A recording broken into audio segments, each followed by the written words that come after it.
kemana kagak kelihatan. Nah itu yang bahaya banget untuk pendekar sendiri. Mereka harus bisa nge-save posisi banget.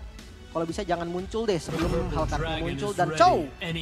Oke, ini kemungkinan adalah Chow roamer harusnya bisa untuk initiate juga. Tapi hati-hati ada Kufra ya. Ada bouncing ball itu lumayan ganggu sebenarnya buat Chow.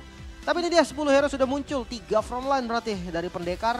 Sementara untuk Pajajaran ada Yuzong dan juga Hellcat yang bisa langsung lompat ke bagian belakang dari pendekar. Yap, ini akan ada permainan yang cukup agresif lagi ya. Karena ternyata kalau kita bisa simpulkan tentang power dari Hazel.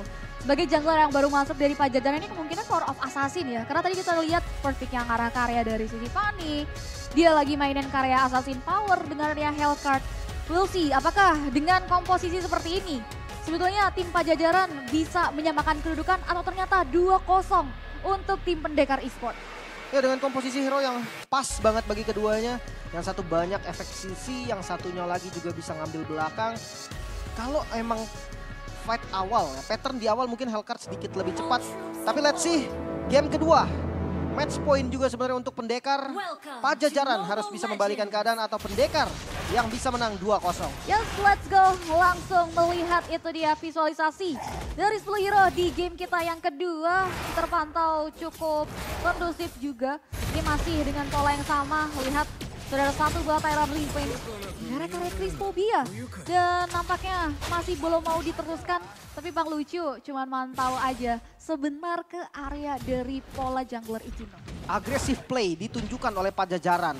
Orange buff-nya udah mulai diganggu. Walaupun memang gak signifikan tapi sakit banget Crispobia. Bahkan first blood bisa diamankan oleh Pajajaran. 1 kill yang cukup mahal. Nge-boosting lagi dari sisi gold. Ini yang mereka butuhkan mungkin ya. Dengan adanya power Hazel juga. Mereka butuh banget untuk modal awal. Dengan adanya point first blood untuk nothing. Tim pendekar mereka harus putar balik lagi. Bagaimana mereka mencari kompensasi yang mungkin terjawab ketika menit kedua atau Turtle yang pertama muncul.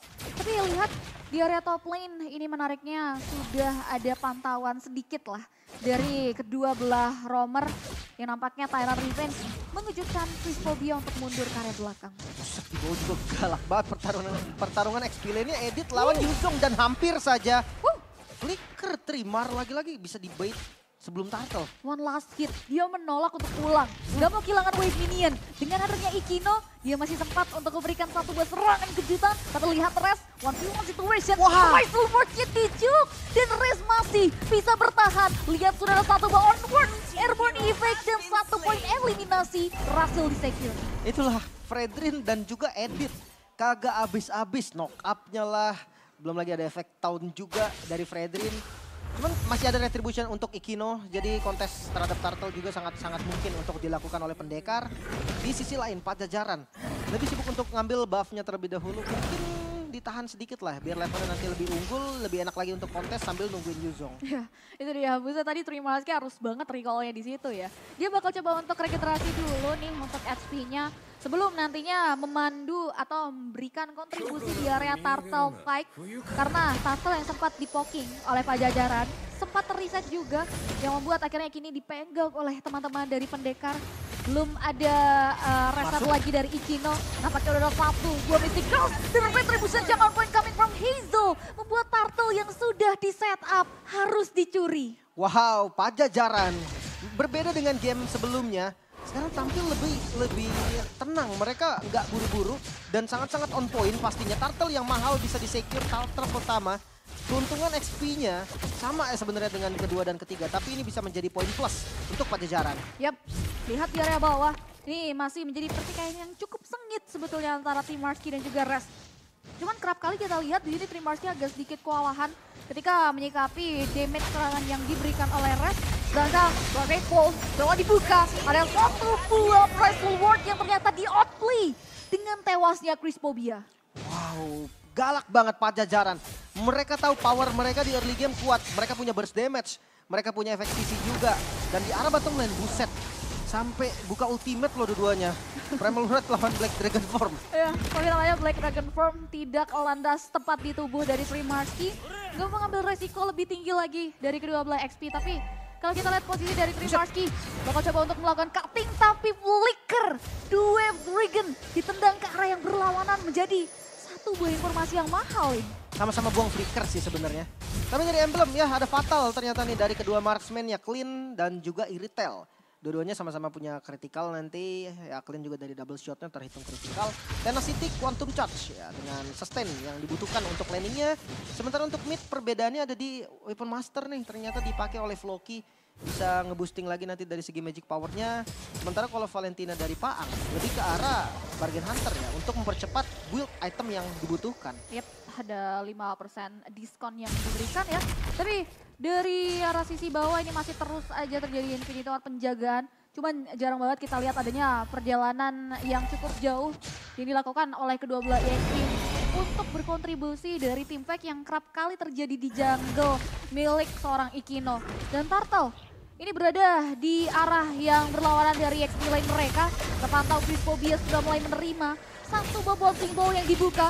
Follow up dengan Red Dwarf Dragon yang mengarah tepat karya satu pemain. Ada Mystic Girls menembak tepat karya Widdy, dia masih bisa bertahan dengan Retributions yang non-point coming from Hazel.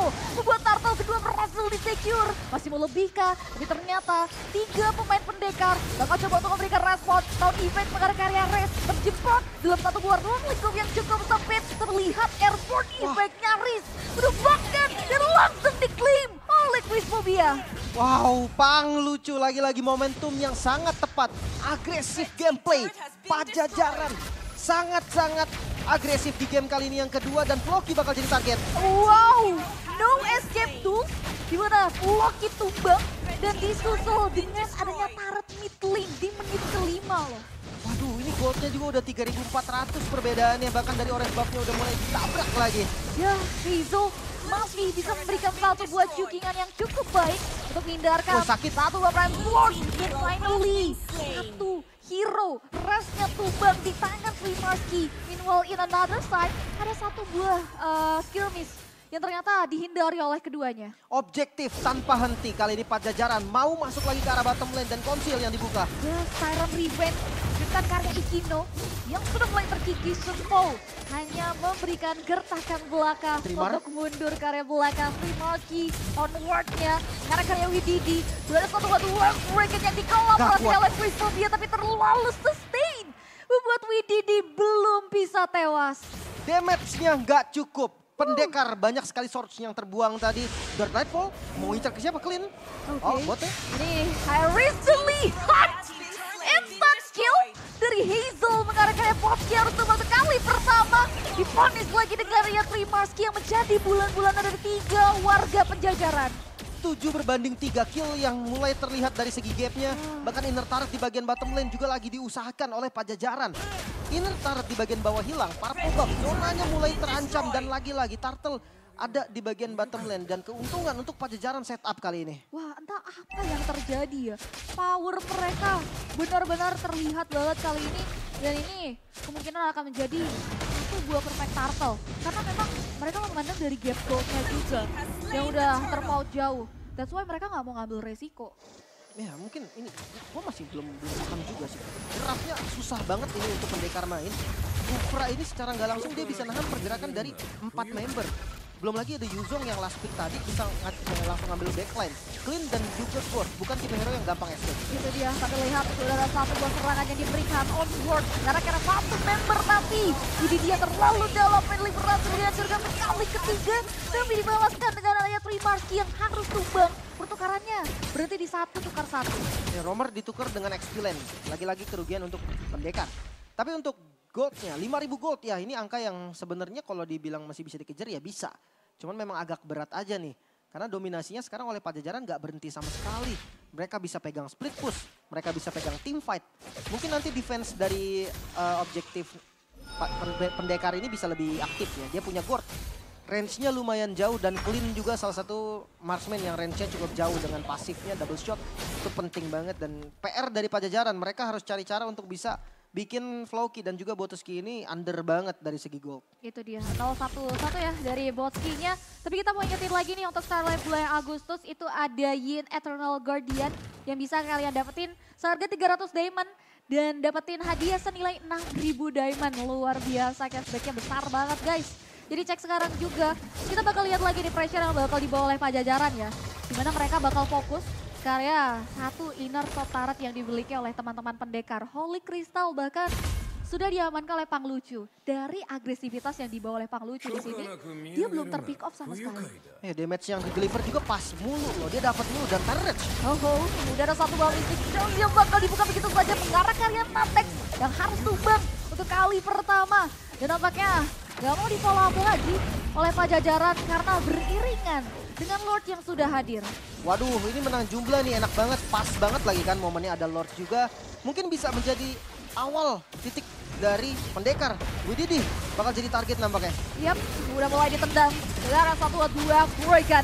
Follow up dengan ada Ejin yang berada di belakang. Dan nampaknya Word dihindari dengan ada satu buah flicker precision. Dibalikin dengan ada drop tech pulse. Lihat bagaimana mereka berlarian kalau kabut untuk menghindari satu buah dengan lihat Black Dragon Farm yang dibuka oleh seorang Riz.